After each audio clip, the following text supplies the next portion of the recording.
हाँ जी बेटा, अगे है मिसलों का विकास जां मिसलों का राजनीतिक इतिहास। हुण इहदे विच की है कि 12 मिसल कि उन्होंने अपने समय विच किहड़े शासक होए ने, की उन्होंने कारनामे कीते ने, सारा की है इहदे विच होएगा। 1767 ईस्वी विच अफगान शासक अहमद शाह अब्दाली दे आखिरी हमले तो बाद यमुना नदी तो लैके सिंध नदी विचाले पंजाब के सारे भागों विच इन्हां 12 मिसलों के सुतंत्र राज स्थापित हो गए।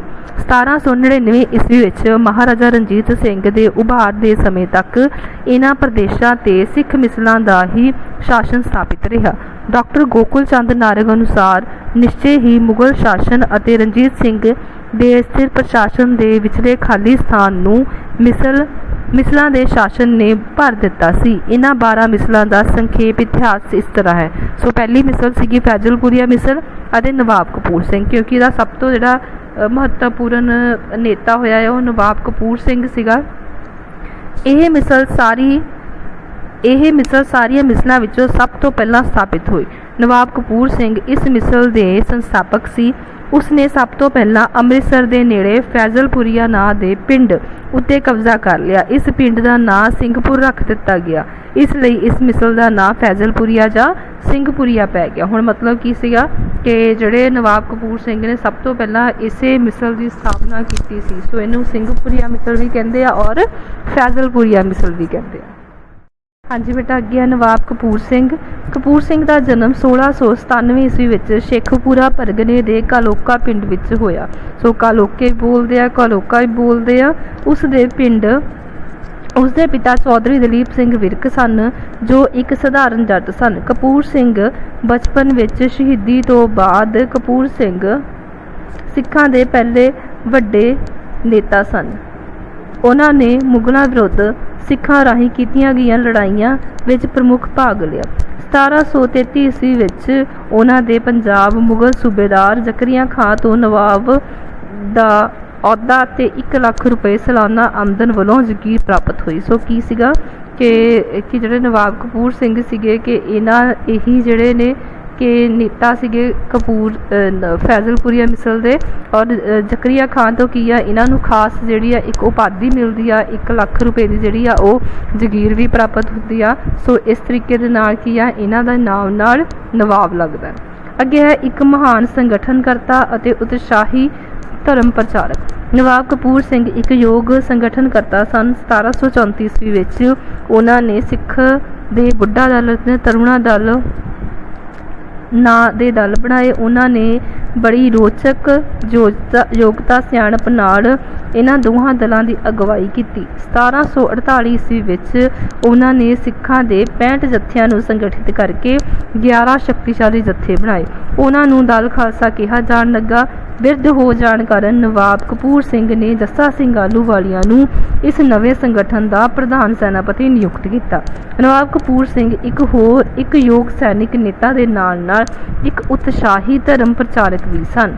उन्होंने बहुत सारे जट्टां, तरखाणा और जुलाहियां आदि नूं सिख धर्म विच दाखिल करवाया और बहुत सारे लोगों नूं अमृत छकाया। 1753 ईस्वी विच अमृतसर विच इस महान नेता की मौत हो गई। मतलब की सीगा कि बुढ़ा दल तरुणा दल की स्थापना की, दल खालसा की स्थापना की, सारे सिख संगत नूं की एकता विच परोया और बहुत सारे जिमें जट हो गए, तरखान हो गए, जुलाहे हो गए, उन्होंने की सिख धर्म दे विच उन्होंने स्थान दवाया। और पर अंत विच 1753 ईस्वी दे विच की अमृतसर दे विच इस नेता की की मौत हो जाती है। अगे है इस मिसल का नैक्सट नेता खुशहाल सिंह। 1753 ईस्वी विच नवाब कपूर सिंह की मौत तो बाद उन्हां दा भतीजा खुशहाल सिंह फैजलपुरिया मिसल का नवा सरदार बनया। उसने जलंधर, पट्टी, नूरपुर, बहरामपुर आदि इलाकों नूं अपनी मिसल विच शामिल किया। उन्होंने सिखां ने 1763 ईस्वी विच सरहंद के सूबेदार जैन खान नूं गोली मार दिती सी। 1795 ईस्वी विच खुशहाल सिंह की मौत हो गई। हुण की कि अगे की खुशहाल सिंह की जिहड़े सीगे नवाब कपूर सिंह उन्हां दी मौत हुई सी 1753 च। अगला नेता सी खुशहाल सिंह। सो इस करके की खुशहाल सिंह भी बहुत सारे इलाकों नूं की कि अपने अंडर लेंदे ने और 1795 ईस्वी दे विच खुशहाल सिंह की मौत हो जाती है। अगे है बुद्ध सिंह। 1795 ਈਸਵੀ ਵਿੱਚ ਖੁਸ਼ਹਾਲ ਸਿੰਘ ਦੀ ਮੌਤ ਤੋਂ ਬਾਅਦ ਉਸ ਦਾ ਪੁੱਤਰ ਬੁੱਧ ਸਿੰਘ ਫੈਜ਼ਲਪੁਰੀਆ ਮਿਸਲ ਦਾ ਸਰਦਾਰ ਬਣਿਆ, ਪਰੰਤੂ ਉਹ ਇੱਕ ਅਯੋਗ ਸ਼ਾਸਕ ਸਿੱਧ ਹੋਇਆ ਅਤੇ ਉਸ ਦੀ ਮੌਤ ਉਸ ਸਮੇਂ ਤੋਂ ਹੀ ਮਿਸਲ ਦਾ ਪਤਨ ਸ਼ੁਰੂ ਹੋ ਗਿਆ। ਮਤਲਬ ਕਿ ਜਦੋਂ ਬੁੱਧ ਸਿੰਘ ਜਿਹੜਾ ਆ ਇਸ ਗੱਦੀ ਤੇ ਬੈਠਦਾ ਆ ਫੈਜ਼ਲਪੁਰੀਆ ਮਿਸਲ ਦੀ, ਤਾਂ ਉਸ ਸਮੇਂ ਤੋਂ ਹੀ ਕੀ ਆ ਇਹ ਮਿਸਲ ਜਿਹੜੀ ਆ ਪਤਨ ਦੇ ਰਸਤੇ ਸ਼ੁਰੂ ਹੋ ਗਈ। ਸੋ ਇਸ ਮਿਸਲ ਦਾ ਜਿਹੜਾ ਹੈ ਕਾਫੀ ਨੁਕਸਾਨ ਹੋਇਆ। ਅੱਗੇ ਆ ਜੀ ਆਹਲੂਵਾਲੀਆ ਮਿਸਲ ਅਤੇ ਜੱਸਾ ਸਿੰਘ ਆਹਲੂਵਾਲੀਆ। ਸੋ ਆਹਲੂਵਾਲੀਆ ਮਿਸਲ ਦੇ ਜਿਹੜੇ ਸੀਗੇ ਮਹਾਨ ਨੇਤਾ ਜੱਸਾ ਸਿੰਘ ਆਹਲੂਵਾਲੀਆ ਸੀ, ਉਹਨਾਂ ਬਾਰੇ ਆਪਾਂ ਪੜ੍ਹਾਂਗੇ। ਆਹਲੂਵਾਲੀਆ ਮਿਸਲ ਦੇ ਪੁਰਖੇ ਸਭ ਤੋਂ ਪਹਿਲਾਂ ਲਾਹੌਰ ਤੋਂ 12 ਕਿਲੋਮੀਟਰ ਦੀ ਦੂਰੀ 'ਤੇ ਸਥਿਤ ਆਲੂ ਨਾਂ ਦੇ ਪਿੰਡ ਵਿੱਚ ਰਹਿੰਦੇ ਸਨ। ਇਸ ਲਈ ਇਸ ਪਿੰਡ ਦੇ ਨਾਂ 'ਤੇ ਹੀ ਇਸ ਮਿਸਲ ਦਾ ਨਾਂ ਆਹਲੂਵਾਲੀਆ ਪੈ ਗਿਆ। ਜੱਸਾ ਸਿੰਘ ਆਹਲੂਵਾਲੀਆ ਆਹਲੂਵਾਲੀਆ ਮਿਸਲ ਦੇ ਸੰਸਥਾਪਕ ਜੱਸਾ ਸਿੰਘ ਆਹਲੂਵਾਲੀਆ ਸਨ। ਉਹਨਾਂ ਦਾ ਜਨਮ 1718 ਈਸਵੀ ਵਿੱਚ ਬਦਰ ਸਿੰਘ ਦੇ ਘਰ ਹੋਇਆ। ਜਦੋਂ ਉਹਨਾਂ ਦੀ ਉਮਰ ਸਿਰਫ 5 ਸਾਲ ਦੀ ਸੀ ਤਾਂ ਉਹਨਾਂ ਦੇ ਪਿਤਾ ਅਕਾਲ ਚਲਾਣਾ ਕਰ ਗਏ। 12 ਸਾਲ ਦੀ ਉਮਰ ਵਿੱਚ ਜੱਸਾ ਸਿੰਘ ਆਪਣੀ ਮਾਤਾ ਦੇ ਨਾਲ ਆਪਣੇ ਮਾਮਾ ਭਾਗ ਸਿੰਘ ਦੇ ਕੋਲ ਜਲੰਧਰ ਆ ਗਏ। ਬਾਅਦ ਵਿੱਚ ਜੱਸਾ ਸਿੰਘ ਆਹਲੂਵਾਲੀਆ ਨਵਾਬ ਕਪੂਰ ਸਿੰਘ ਦੇ ਸੰਪਰਕ ਵਿੱਚ ਆਏ ਅਤੇ ਉਹਨਾਂ ਦੀ ਨਿਗਰਾਨੀ ਵਿੱਚ ਵੱਡੇ ਹੋਏ। ਜੱਸਾ ਸਿੰਘ ਆਹਲੂਵਾਲੀਆ ਦੇ ਸੈਨਿਕ ਕਾਰਨਾਮੇ ਹੁਣ ਕੀ ਆ ਕਿ ਇਹ ਸੀ ਉਹਨਾਂ ਦੀ ਲਾਈਫ ਕਿ ਬਦਰ ਸਿੰਘ ਦੇ ਘਰ ਉਹਨਾਂ ਦਾ ਜਨਮ ਹੋਇਆ ਆ, ਬਟ ਉਹਨਾਂ ਦੇ ਪਿਤਾ ਜਿਹੜੇ 5 ਸਾਲ ਦੀ ਉਮਰ ਵਿੱਚ ਜਦੋਂ ਉਹਨਾਂ ਦਾ ਬੱਚਾ ਜੱਸਾ ਸਿੰਘ ਆਹਲੂਵਾਲੀਆ 5 ਸਾਲ ਦੇ ਸੀਗੇ ਤਾਂ ਉਹਨਾਂ ਦੇ ਪਿਤਾ ਚਲਾਣਾ ਕਰ ਦਿੰਦੇ ਆ ਔਰ ਬਾਅਦ ਵਿੱਚ ਉਹ ਆਪਣੇ ਮਾਮਾ ਦੇ ਕੋਲ ਕੀ ਆ ਰਹਿੰਦੇ ਆ। ਅੱਗੇ ਜੱਸਾ ਸਿੰਘ ਆਹਲੂਵਾਲੀਆ ਦੇ ਸੈਨਿਕ ਕਾਰਨਾਮੇ।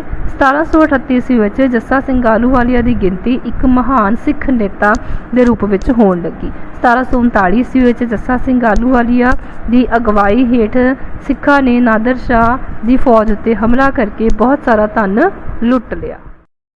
1743 ਈਸਵੀ ਵਿੱਚ ਉਹਨਾਂ ਨੇ ਰਾਵੀ ਨਦੀ ਦੇ ਕੰਢੇ ਡੱਲੇਵਾਲ ਨਾਮੀ ਕਿਲ੍ਹੇ ਦਾ ਨਿਰਮਾਣ ਕਰਵਾਇਆ।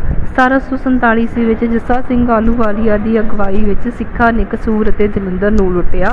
1748 ਈਸਵੀ ਵਿੱਚ ਜਦੋਂ ਨਵਾਬ ਕਪੂਰ ਸਿੰਘ ਨੇ ਦਲ ਖਾਲਸਾ ਦਾ ਸੰਗਠਨ ਕੀਤਾ ਤਾਂ ਜੱਸਾ ਸਿੰਘ ਆਹਲੂਵਾਲੀਆ ਇਸ ਦਾ ਪ੍ਰਧਾਨ ਸੈਨਾਪਤੀ ਨਿਯੁਕਤ ਕੀਤਾ ਗਿਆ।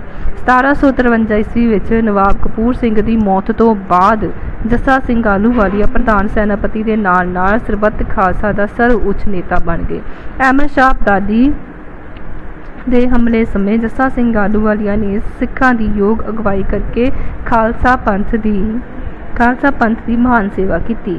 ਸਿੱਖਾਂ ਨੇ ਉਹਨਾਂ ਦੀ ਅਗਵਾਈ ਅਧੀਨ ਸਰਹੰਦ ਨੂੰ ਪੂਰੀ ਤਰ੍ਹਾਂ ਲੁੱਟਿਆ ਅਤੇ ਫਿਰ ਫਿਰੋਜ਼ਪੁਰ, ਹੁਸ਼ਿਆਰਪੁਰ, ਨਾਰਾਇਣਗੜ੍ਹ ਆਦਿ ਇਲਾਕਿਆਂ 'ਤੇ ਕਬਜ਼ਾ ਕਰ ਲਿਆ। 1761 ਈਸਵੀ ਵਿੱਚ ਜੱਸਾ ਸਿੰਘ ਆਹਲੂਵਾਲੀਆ ਨੇ ਚੜ੍ਹਤ ਸਿੰਘ ਸ਼ੁਕਰ ਚੱਕਿਆ ਅਤੇ ਜੈ ਸਿੰਘ ਕਨ੍ਹਈਆ ਨਾਲ ਮਿਲ ਕੇ ਲਾਹੌਰ ਦੇ ਸੂਬੇਦਾਰ ਖਵਾਜਾ ਉਬੇਦ ਨੂੰ ਬੁਰੀ ਤਰ੍ਹਾਂ ਨਾਲ ਹਰਾ ਕੇ ਲਾਹੌਰ 'ਤੇ ਕਬਜ਼ਾ ਕਰ ਲਿਆ।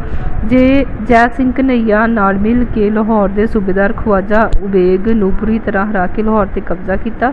ਇਸ ਜਿੱਤ ਦੀ ਖੁਸ਼ੀ ਵਿੱਚ ਜੱਸਾ ਸਿੰਘ ਆਹਲੂਵਾਲੀਆ ਨੇ ਸੁਲਤਾਨ ਉਲ ਕੌਮ ਦੀ ਉਪਾਧੀ ਧਾਰਨ ਕੀਤੀ ਅਤੇ ਇਸ ਦਾ ਪਹਿਲਾ ਸਿੱਕਾ ਚਲਾਇਆ। ਹੁਣ ਕੀ ਆ ਕਿ ਇਸ ਸਮੇਂ ਤੱਕ ਕੀ ਆ ਕਿ ਜੱਸਾ ਸਿੰਘ ਆਹਲੂਵਾਲੀਆ ਦੀਆਂ ਜਿਹੜੀਆਂ ਉਪਾਧੀਆਂ ਸੀਗੀਆਂ ਕਿ ਜਿਹੜਾ ਅਹਿਮਦ ਸ਼ਾਹ ਅਬਦਾਲੀ ਸੀਗਾ ਉਹਦੇ ਸਮੇਂ ਵੀ ਉਹਨਾਂ ਨੇ ਕਾਫੀ ਜਿਹੜੀਆਂ ਨੇ ਜਿੱਤੀਆਂ ਨੇ, ਹਰਾਇਆ ਉਹਨਾਂ ਨੂੰ। 1762 ਈਸਵੀ ਵਿੱਚ ਵੱਡੇ ਘੱਲੂਘਾਰੇ ਸਮੇਂ ਜੱਸਾ ਸਿੰਘ ਆਹਲੂਵਾਲੀਆ ਨੇ ਅਹਿਮਦ ਸ਼ਾਹ ਅਬਦਾਲੀ ਦੀਆਂ ਫੌਜਾਂ ਦਾ ਬੜੀ ਬਹਾਦਰੀ ਨਾਲ ਮੁਕਾਬਲਾ ਕੀਤਾ। 1764 ਈਸਵੀ ਵਿੱਚ ਸਿੱਖਾਂ ਨੇ ਜੱਸਾ ਸਿੰਘ ਆਹਲੂਵਾਲੀਆ ਦੀ ਅਗਵਾਈ ਵਿੱਚ ਸਰਹੰਦ 'ਤੇ ਹਮਲਾ ਕਰਕੇ ਉੱਥੋਂ ਦੇ ਫੌਜਦਾਰ ਜੈਨ ਖਾਨ ਨੂੰ ਮੌਤ ਦੇ ਘਾਟ ਉਤਾਰ ਦਿੱਤਾ। 1776 ਈਸਵੀ ਵਿੱਚ ਜੱਸਾ ਸਿੰਘ ਆਹਲੂਵਾਲੀਆ ਨੇ ਸ਼ੁਕਰ ਚੱਕਿਆ ਮਿਸਲ, ਕਨ੍ਹਈਆ ਮਿਸਲ ਅਤੇ ਭੰਗੀ ਮਿਸਲ ਦੀ ਮਦਦ ਨਾਲ ਜੱਸਾ ਸਿੰਘ ਰਾਮਗੜੀਆ ਨੂੰ ਹਰਾਇਆ। 1778 ਈਸਵੀ ਵਿੱਚ ਜੱਸਾ ਸਿੰਘ ਆਹਲੂਵਾਲੀਆ ਕਪੂਰਥਲਾ 'ਤੇ ਕਬਜ਼ਾ ਕਰ ਲਿਆ ਅਤੇ ਇਸ ਨੂੰ ਆਹਲੂਵਾਲੀਆ ਮਿਸਲ ਦੀ ਰਾਜਧਾਨੀ ਬਣਾਇਆ। ਸੋ ਬੇਟਾ ਇਹ ਸੀਗੇ ਲਾਸਟ ਤੱਕ ਕੀ ਆ ਕਪੂਰਥਲਾ ਰਾਜ ਵੀ ਕੀ ਆ ਆਹਲੂਵਾਲੀਆ ਮਿਸਲ ਦੇ ਅੰਡਰ ਆ ਜਾਂਦਾ ਆ। ਸੋ ਜੱਸਾ ਸਿੰਘ ਆਹਲੂਵਾਲੀਆ ਦੇ ਇਸ ਤਰੀਕੇ ਦੇ ਨਾਲ ਕੀ ਕੰਮ ਸੀ। 1783 ਈਸਵੀ ਵਿੱਚ ਜੱਸਾ ਸਿੰਘ ਆਹਲੂਵਾਲੀਆ ਦੀ ਅੰਮ੍ਰਿਤਸਰ ਵਿਖੇ ਮੌਤ ਹੋ ਜਾਂਦੀ ਆ। ਸੋ ਲਾਸਟ ਦੇ ਉੱਤੇ ਇਹੀ ਉਹਨਾਂ ਦਾ ਮਹਾਨ ਕੰਮ ਸੀ ਬੇਟਾ। ਇੱਥੇ ਆਹਲੂਵਾਲੀਆ ਮਿਸਲ ਜਿਹੜੀ ਆ ਬੇਟਾ ਉਹ ਖਤਮ ਹੁੰਦੀ ਆ।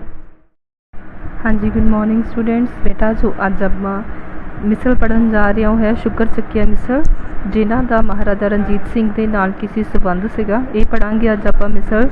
ਚੜ੍ਹਤ ਸਿੰਘ ਸ਼ੁਕਰ ਚੱਕਿਆ ਮਿਸਲ ਦਾ ਸੰਸਥਾਪਕ ਸੀ ਕਿਉਂਕਿ ਉਹਨਾਂ ਦੇ ਪੁਰਖੇ ਬੁੱਧ ਸਿੰਘ ਅਤੇ ਨੌਤ ਸਿੰਘ ਸ਼ੁਕਰ ਚੱਕ ਨਾਂ ਦੇ ਪਿੰਡ ਨਾਲ ਸੰਬੰਧ ਰੱਖਦੇ ਸਨ। ਇਸ ਲਈ ਇਸ ਮਿਸਲ ਦਾ ਨਾਂ ਸ਼ੁਕਰ ਚੱਕਿਆ ਮਿਸਲ ਪੈ ਗਿਆ। ਚੜ੍ਹਤ ਸਿੰਘ ਦਾ ਜਨਮ 1721 ਈਸਵੀ ਵਿੱਚ ਹੋਇਆ ਸੀ। 1752 ਈਸਵੀ ਵਿੱਚ ਉਸ ਨੇ ਗੁਜਰਾਂਵਾਲਾ ਦੇ ਪਿੰਡ ਪ੍ਰਸਿੱਧ ਅਮੀਰ ਸਿੰਘ ਦੀ ਪੁੱਤਰੀ ਨਾਲ ਵਿਆਹ ਕੀਤਾ, ਜਿਸ ਨਾਲ ਉਸ ਦੀ ਸ਼ਕਤੀ ਵਿੱਚ ਕਾਫੀ ਵਾਧਾ ਹੋਇਆ। ਜਲਦੀ ਹੀ ਚੜ੍ਹਤ ਸਿੰਘ ਨੇ ਗੁਜਰਾਂਵਾਲਾ ਵਿੱਚ ਕੱਚੀ ਸਰਾਂ ਦੀ ਜਗ੍ਹਾ 'ਤੇ ਇੱਕ ਕਿਲ੍ਹਾ ਬਣਵਾਇਆ। 1761 ਈਸਵੀ ਵਿੱਚ ਚੜ੍ਹਤ ਸਿੰਘ ਨੇ ਹੋਰ ਮਿਸਲ ਸਰਦਾਰਾਂ ਜੱਸਾ ਸਿੰਘ ਆਹਲੂਵਾਲੀਆ, ਹਰੀ ਸਿੰਘ ਭੰਗੀ, ਜੈ ਸਿੰਘ ਘਨੱਈਆ ਦੀ ਮਦਦ ਨਾਲ ਲਾਹੌਰ ਦੇ ਸੂਬੇਦਾਰ ਖਵਾਜਾ ਉਬੇਦ ਨੂੰ ਹਰਾ ਕੇ ਭਜਾ ਦਿੱਤਾ। 1763 ਈਸਵੀ ਵਿੱਚ ਅਹਿਮਦ ਸ਼ਾਹ ਅਬਦਾਲੀ ਦੇ ਵਾਪਸ ਕਾਬਲ ਜਾਣ ਸਮੇਂ ਚੜ੍ਹਤ ਸਿੰਘ ਨੇ ਵਜ਼ੀਰਾਬਾਦ, ਚੱਕਵਾਲ, ਪਿੰਡ ਦਾਦਰ ਖਾਂ, ਜਲਾਲਪੁਰ, ਕੋਟ ਸਾਹਿਬ ਖਾਂ ਆਦਿ ਇਲਾਕਿਆਂ 'ਤੇ ਕਬਜ਼ਾ ਕਰ ਲਿਆ। 1774 ਈਸਵੀ ਵਿੱਚ ਉਸ ਦੀ ਮੌਤ ਹੋ ਗਈ।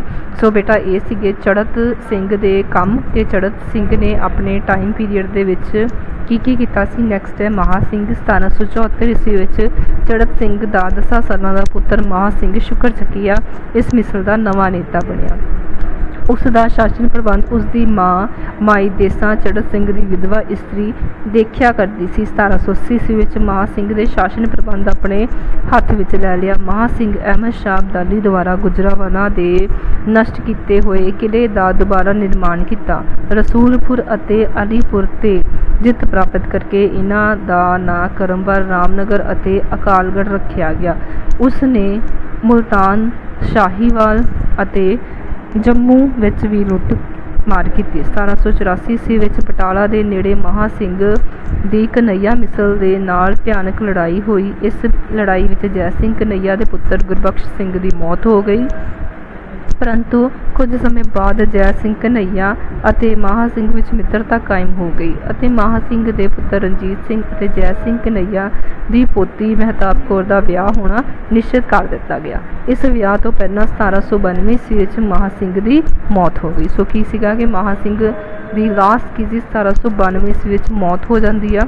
ਨੈਕਸਟ ਸੀ ਮਹਾਰਾਜਾ ਰਣਜੀਤ ਸਿੰਘ। ਇਸ ਮਿਸਲ ਦੇ ਮਹਾਨ ਸ਼ਾਸਕ ਹੋਏ ਨੇ, ਇਹਨਾਂ ਬਾਰੇ ਪੜ੍ਹਾਂਗੇ। 1792 ਈਸਵੀ ਵਿੱਚ ਮਹਾਂ ਸਿੰਘ ਦੀ ਮੌਤ ਤੋਂ ਬਾਅਦ ਉਸ ਦੇ ਪੁੱਤਰ 12 ਸਾਲਾਂ ਦੇ ਪੁੱਤਰ ਰਣਜੀਤ ਸਿੰਘ ਨੇ ਸ਼ੁਕਰ ਚੱਕੀਆ ਮਿਸਲ ਦੀ ਵਾਗਡੋਰ ਸੰਭਾਲੀ। ਆਪਣੇ ਸ਼ਾਸਨ ਦੇ 7 ਸਾਲਾਂ ਬਾਅਦ ਹੀ ਉਸ ਨੇ ਲਾਹੌਰ ਨੂੰ ਜਿੱਤ ਲਿਆ। ਇਸ ਤੋਂ ਬਾਅਦ ਉਸ ਨੇ ਇੱਕ ਤੋਂ ਬਾਅਦ ਇੱਕ ਮਿਸਲ ਅਤੇ ਅਫਗਾਨਾ ਰਿਆਸਤਾਂ ਨੂੰ ਜਿੱਤ ਕੇ ਇੱਕ ਵਿਸ਼ਾਲ ਖਾਲਸਾ ਸਾਮਰਾਜ ਦੀ ਸਥਾਪਨਾ ਕੀਤੀ, ਜਿਸ ਵਿੱਚ ਕਸ਼ਮੀਰ, ਮੁਲਤਾਨ, ਪੇਸ਼ਾਵਰ ਅਤੇ ਲਾਹੌਰ 4 ਪ੍ਰਸਿੱਧ ਪ੍ਰਾਂਤ ਸ਼ਾਮਿਲ ਸਨ। ਸੋ ਕੀ ਸੀਗਾ ਕਿ ਮਹਾਰਾਜਾ ਰਣਜੀਤ ਸਿੰਘ ਜੋ 1792 ਈਸਵੀ ਦੇ ਵਿੱਚ ਗੱਦੀ 'ਤੇ ਬੈਠਦੇ ਆ, ਬਟ ਜੋ ਅਸਲ ਵਾਗਡੋਰ ਸੀਗੀ ਉਹਨਾਂ ਨੂੰ 1797 ਈਸਵੀ ਦੇ ਵਿੱਚ ਮਿਲਦੀ ਆ। 12 ਸਾਲਾਂ ਦੇ ਸੀਗੇ, ਬਟ ਕਾਫੀ ਮਿਸਲਾਂ ਨੂੰ ਆਪਣੇ ਅਧੀਨ ਕਰਨ ਤੋਂ ਬਾਅਦ ਉਹਨਾਂ ਨੇ 4 ਮੁੱਖ ਰਾਜ ਬਣਾਏ ਨੇ: ਕਸ਼ਮੀਰ, ਮੁਲਤਾਨ, ਪੇਸ਼ਾਵਰ ਅਤੇ ਲਾਹੌਰ। ਸੋ ਇਸ ਤੋਂ ਬਾਅਦ ਬੇਟਾ ਤੁਹਾਡੇ ਮਿਸਲਾਂ ਦਾ ਜੋ ਆਪਾਂ ਅੱਗੇ ਕੁਐਸਚਨ ਆਨਸਰ ਕਰਾਂਗੇ। ਹੋਪ ਕਿ ਤੁਹਾਨੂੰ ਸਾਰਾ ਸਮਝ ਆ ਗਿਆ ਹੋਵੇਗਾ।